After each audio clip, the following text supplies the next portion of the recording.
Desperations this morning, and I want to talk about the silences of the journey. You said something about desperation, that when you are too desperate, you reach a point. Allow me to talk about the book of Genesis chapter 39 verse 1 and 2, where we read about Joseph. Joseph was sold by his brothers to the Ishmaelite traders. Joseph the journey when he arrived in Egypt, he was sold to Potiphar, the official Pharaoh. Hallelujah. And when I talk about silences, you know, when I research and check about the word silent, it says it is the situation where there's no communication, any information,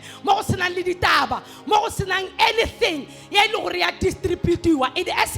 It is at this moment when Joseph, I can imagine the young boy crying and pleading for his life to his brothers, and they sold him despite how much he was crying. And he saw himself as when he settled and saying, okay, Ishmael, it escalates. And I say to us, you know, the journey of life has got a way of twisting us around. And I'll have a word to somebody this morning who's going through the period of silence where God is not saying anything. I mean, Joseph, as he was there, we don't hear that God said something to him to encourage him. We don't even hear Joseph saying anything. Maybe sometimes in life you find yourself in that situation where you are pressed around it, pain after pain, confusion after confusion, frustration after frustration. Brother Leon, no matter how much you pray, you feel like your prayers are going in vain. And that's where hallelujah. And I'm here wondering, what did Joseph feel when you go to verse 2? God was with Joseph, and he made him successful in everything and idea. In the journey, the journey of life sometimes can be so lonely. I look at Joseph, he go to a foreign land. Maybe I mean, the Israelites, the Hebrews. How fit maybe Arab or the language. Yes, imagine the only Pulalites and half in a foreign land.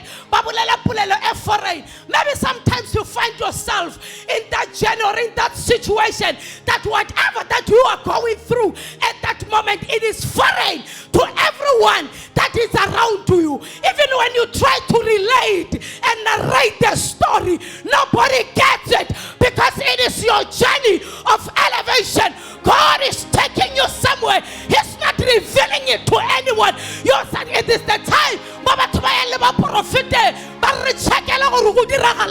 And it is silent. No prophet is coming and saying anything. Nobody is coming and speaking anything of sense in that journey. And all that you're going around is tossed and tossed around the pain.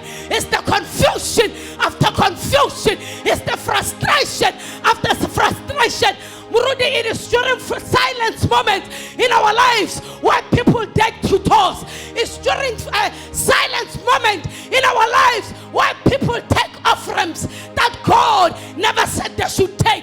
It is during silence in life where people opt for suicide. You see people that are suicidal, they feel like nobody gets it. I've got no one who understands what I'm going through. I've got a word today for you. I doubt Joseph understood. I doubt Joseph saw what was happening in Potiphar's house. I mean, there was elevation. Things changed in the house of Potiphar because of the arrival of Joseph. But I doubt Joseph noticed that. You might be going through hard times. There are things that God is doing in your life, and you are able to identify and see them because you are so squeezed and so pressed down in the pain that you are going through. Fortunately, Joseph held on. I want to tell somebody this morning that in your silence moment, where God is not saying anything, hold on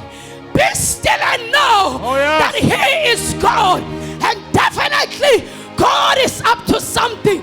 Should you quit, you know that you are failing the generations and generations that are coming after you. If Joseph decided to commit suicide in that prison, it could have been the end of the whole Egyptians. But not only the Egyptians, his father and his siblings. When he was going the frustration, when he was going through the pain, he didn't know that he is carrying generations to generations. And I want to talk to somebody this morning who's going through the silent period. God is not saying anything about your situation. Don't stop praying. God is with you, just like he was with Joseph.